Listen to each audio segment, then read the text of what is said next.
సామాజిక గౌరవం, రాజకీయ గౌరవం ఇచ్చింది తెలుగుదేశం పార్టీ.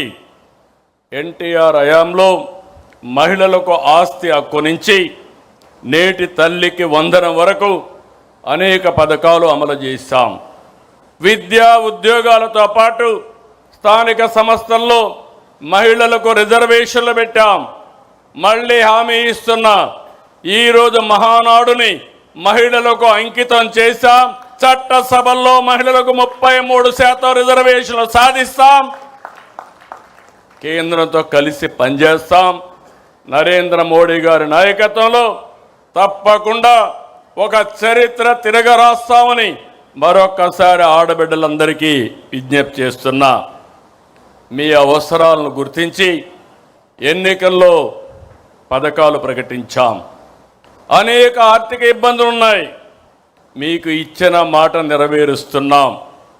ప్రతి బిడ్డను చదివించుకోవాలని తల్లుల ఆకాంక్షను అర్థం చేసుకుని తల్లికి వందనం కింద ఎంతమంది పిల్లలుంటే అంతమంది పిల్లలకు 15,000 చొప్పున తల్లి అకౌంట్లో వేస్తున్నామని చెప్పి కూడా నేను మీకు తెలియజేస్తున్నా.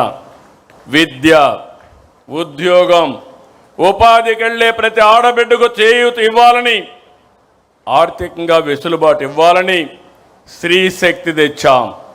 నేడు ఉచిత బస్సు ప్రయాణం బిగ్ హిట్. ఎక్కడ పోయినా ఏ బస్సులో చూసినా నా ఆడబిడ్డలే కనపడుస్తున్నారు. వాళ్ళని చూస్తే నాకు ఎక్కడా లేనటువంటి సంతోషాన్ని ఇస్తా ఉందని చెప్పి కూడా నేను మీకు తెలియజేస్తున్నా.